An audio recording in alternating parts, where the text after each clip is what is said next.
My husband Larry will inherit the house, the $5 million, and the director position. When Julie heard a lawyer was there for Kyle's inheritance proceedings, she couldn't hide her joy. She walked into the living room like she owned the place. Julie, who always asked about the inheritance, and if it was done yet, must have been eagerly waiting for this day. Ignoring me, she went straight to the lawyer. The old me would have told her off, but as Julie turned her back to me, I couldn't wait to hear what she'd say next. Her greedy comments were even worse than I expected, and I laughed out loud, holding my stomach. The lawyer looked stunned, and I kept laughing at Julie's boldness. Julie didn't think it was funny and gave me a cold look. "Do you really think you'll get your father-in-law's inheritance?" I laughed at her obsession with money and her dramatic attitude. Pointing to the late-arriving Larry, she raised her voice. "The right to inherit belongs to my husband, Larry." I took a deep breath, ready to tell her the truth. "My name is Lauren, and I am 62 years old. I have been a full-time housewife, supporting my doctor husband Kyle for a long time. Even after becoming a director, he always kept working, never tired." Larry grew up watching his father and decided to follow the same path. I believe my husband had a happy and fulfilling life. However, my husband passed away at the age of 65. He was passionate about his work and believed being a doctor was his calling. Maybe his sudden death was due to overworking, but at his funeral, I felt he had no regrets. Not just his superiors and colleagues, but also subordinates and others came to the funeral. The venue was packed with people mourning him. It wasn't just medical professionals who attended. Many patients he had treated in the past came to pay their respects. I didn't know exactly how he worked since I only saw Kyle going to and from his job every day, but seeing how much he was loved reassured me that he had done the right things in his life. At the somber funeral, Julie, the eldest son's wife, seemed restless and out of place. Her face relaxed almost as if she was happy about her father-in-law's death. My suspicions were confirmed when I overheard her talking with relatives. My father-in-law was always working.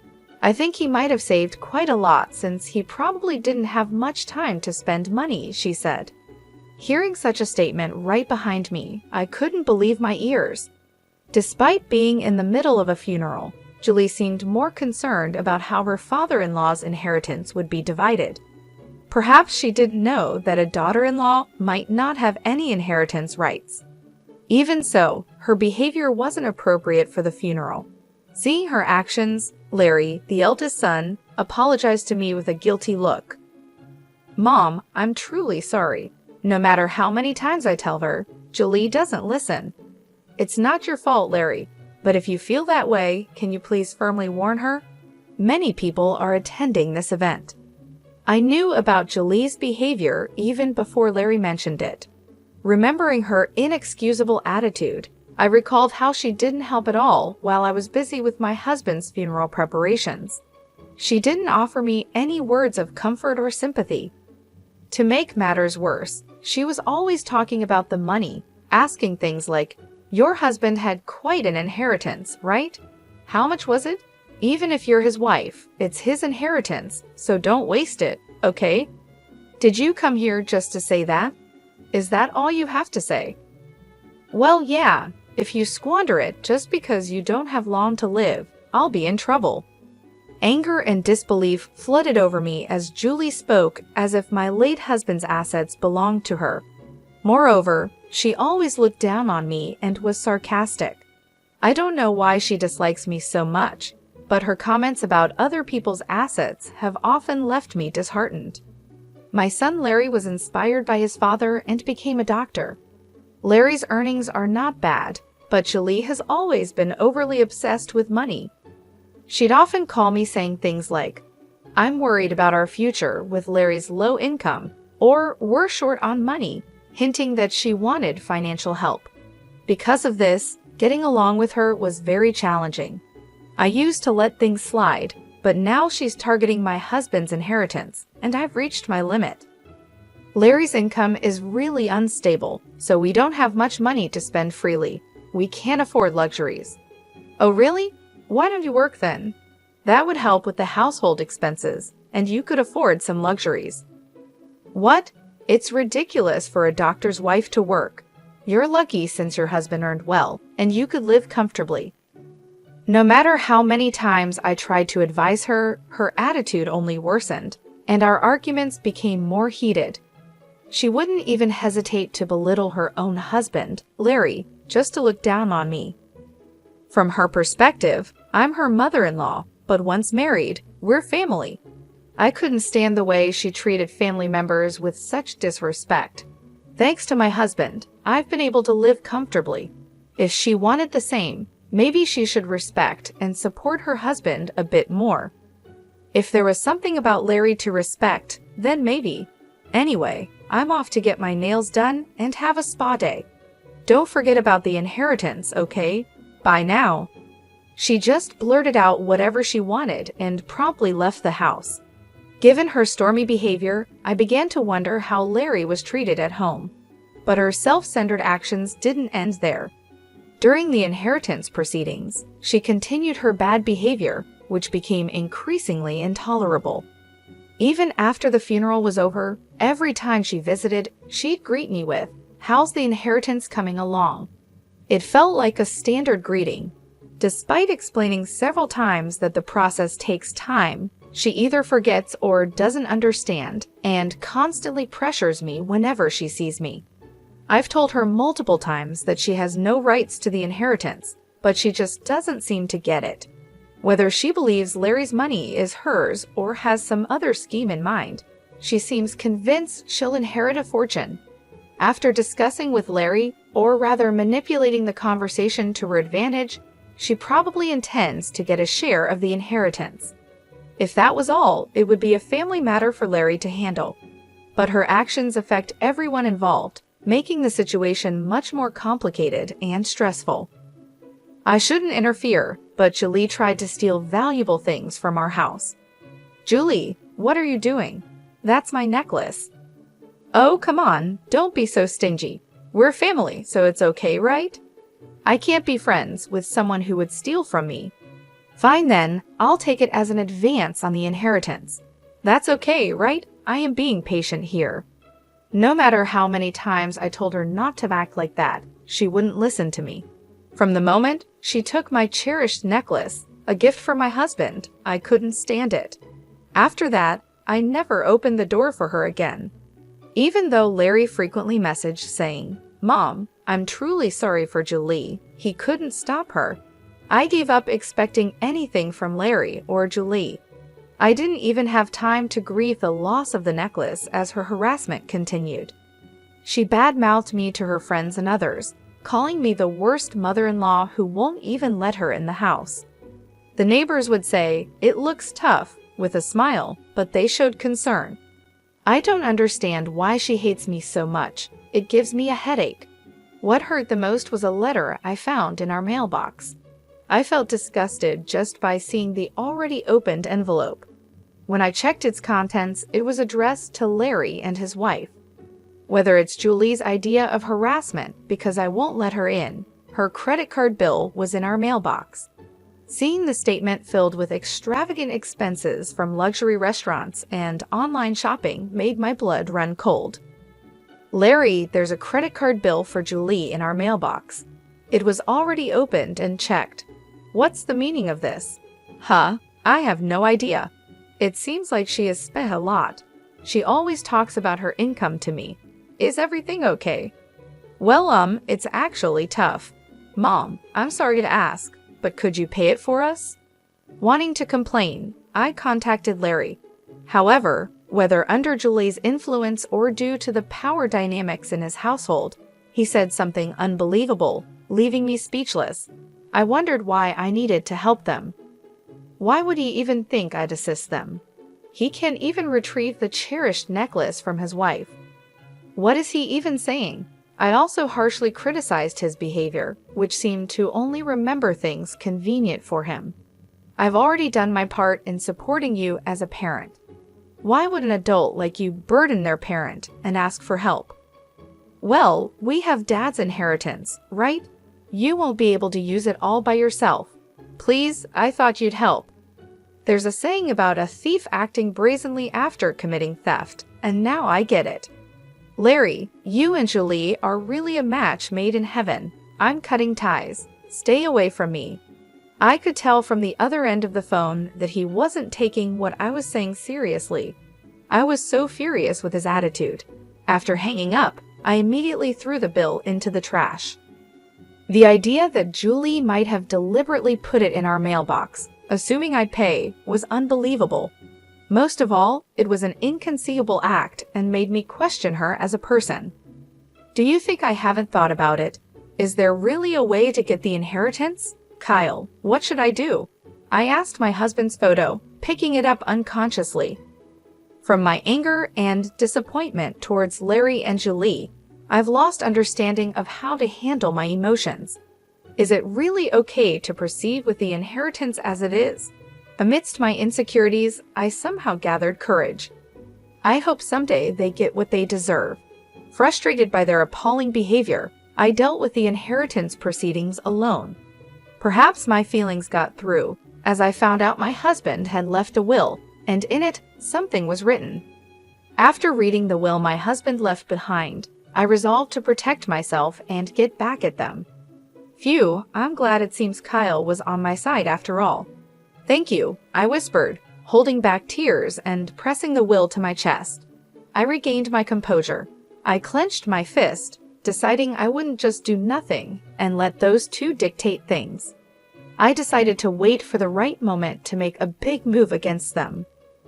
Maybe because I felt relieved at the thought of being able to retaliate for all the suffering, I completely forgot about Julie's bill.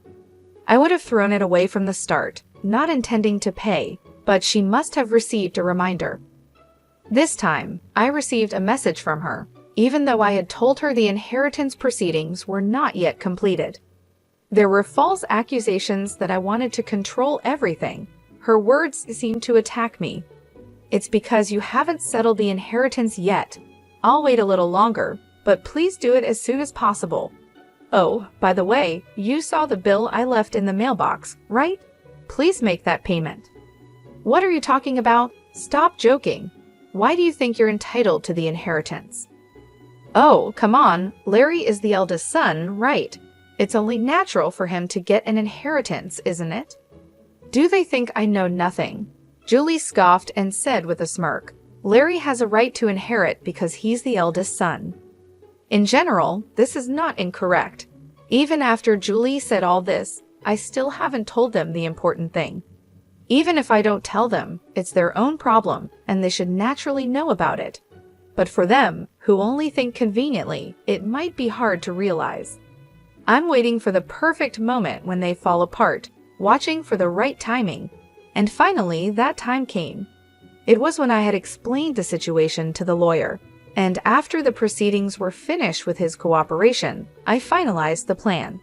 I will contact Larry when the procedure is complete. After discussing with the lawyer, to me it's just a routine communication. But as expected, Julie came to my house with a face filled with joy. I deliberately left the front door unlocked. Without any suspicion, she opened the door and stomped in. Seeing her, I could hardly hold back my laughter. I've been waiting for so long. Isn't it terrible? You've been reluctant to complete the procedure and won't give up the inheritance. Oh, Julie, what brings you here? Is this gentleman the lawyer? I am July, Larry's wife. Ignoring me completely, she headed straight to the lawyer sitting in front of me. Normally, I would reprimand her for such rude behavior, but this time I held back and waited. She turned her back on me, ignoring me, and approached the lawyer. I was excited to hear what she would say next. Finally, we will inherit this house, $5 million, and the director's position because Larry is the eldest son, she said. Her greedy remark was more than I expected, and I laughed out loud, holding my stomach. The audacity of her and the lawyer's stunned face made it even funnier, and I kept laughing. Of course, Julie didn't find the situation amusing and glared at me coldly. Hey, what's so funny? Are you upset that we are taking the inheritance? No, why? $5 million? How did you come up with that amount? Come on, your husband worked as a doctor for a long time, right? He probably didn't have time to spend money. It's obvious that there's that much money. Unless, have you already used it? I genuinely laughed at her obsession with money. Whatever I choose to do with my inheritance is my business, and you have no right to complain. However, it seems she doesn't like the idea of me inheriting. How many times have I told you, since you don't have much longer to live, don't do anything reckless? Even if you're related by marriage, it's quite something to say that to me, your elder. Didn't I tell you that you have no right to inherit? Julie, wearing the necklace she stole from me, glared at me sharply. I have no intention of letting her take anything more precious from me.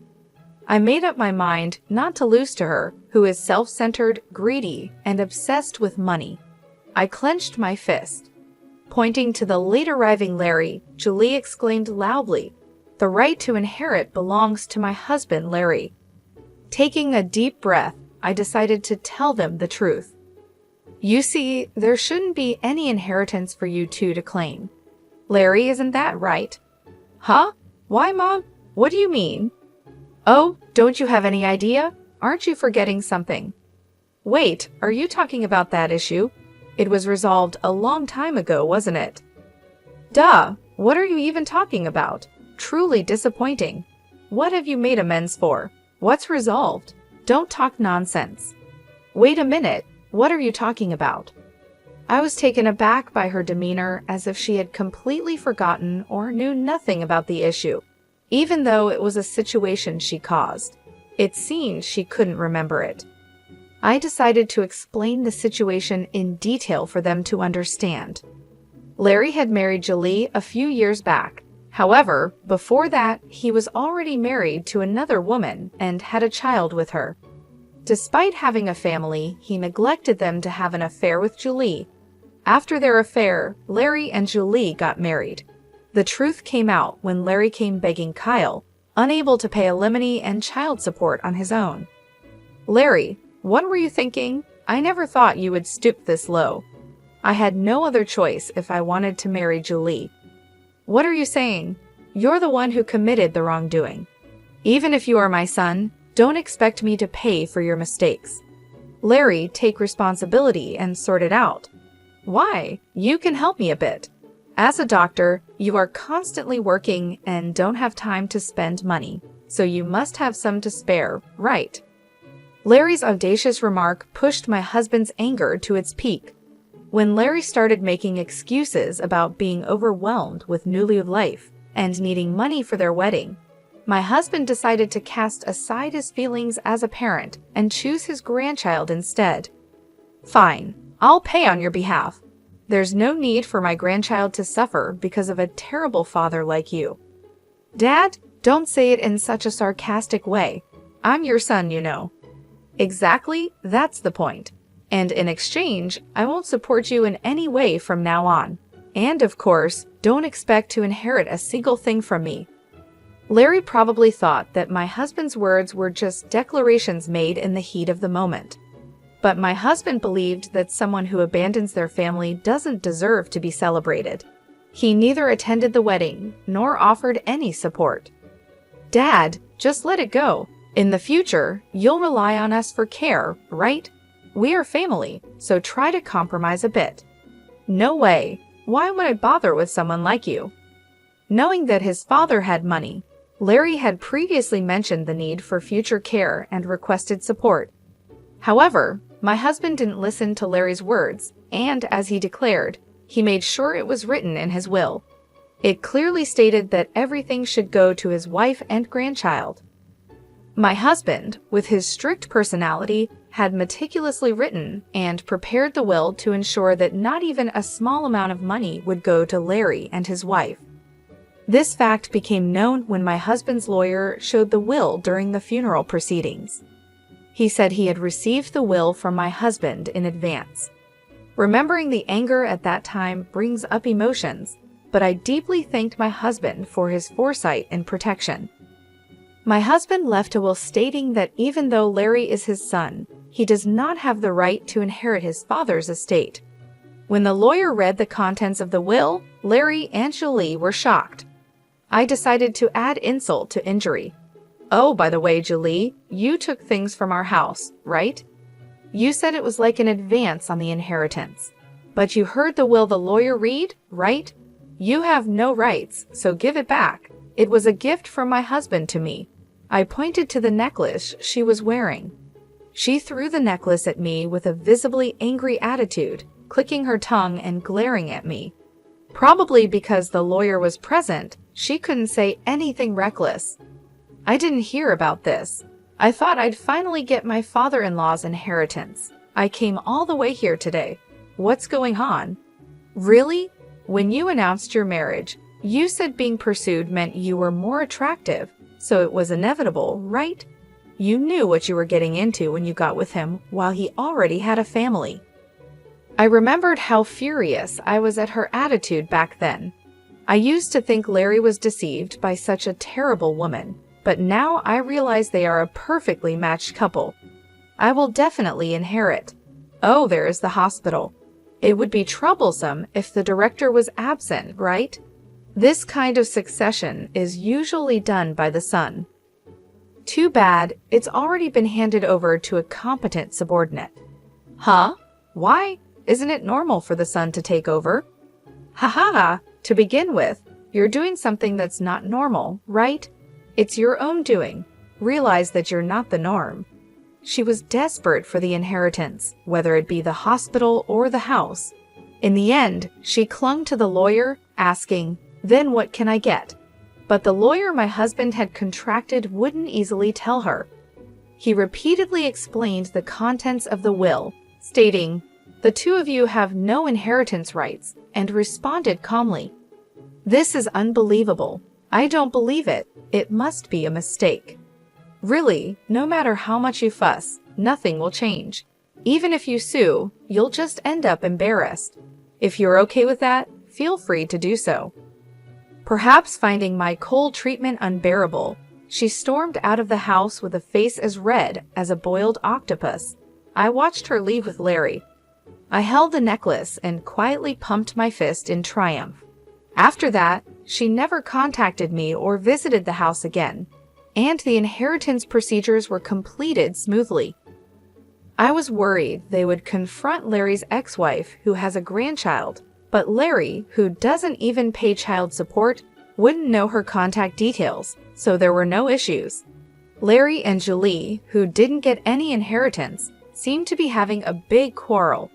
Julie told Larry, "I married you thinking I would get a big inheritance from your father," and they are apparently on the brink of divorce.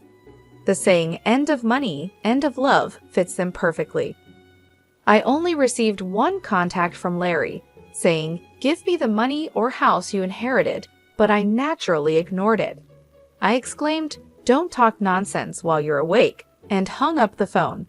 I sighed, wondering where I went wrong raising my son, but there was also good news. A letter arrived from Larry's ex-wife stating that the inheritance procedures were completed. In it, along with an update, there was a photo of my cute grandchild and words of gratitude. "Thank you for being such wonderful grandparents," it said. "They are living very happily now." The grandchild my husband had been concerned about until the end is growing up healthy and living happily with her new father. There was also a lovely family photo in the letter, and although I felt guilt as a parent, my mood was brightened and my heart warmed. I was very happy and immediately read the letter in front of my husband's altar to report to him. I was continuously disappointed by Larry's actions and words. However, I was able to report to my husband about the grandchild, which always brought a smile to his face, and I was happy and satisfied.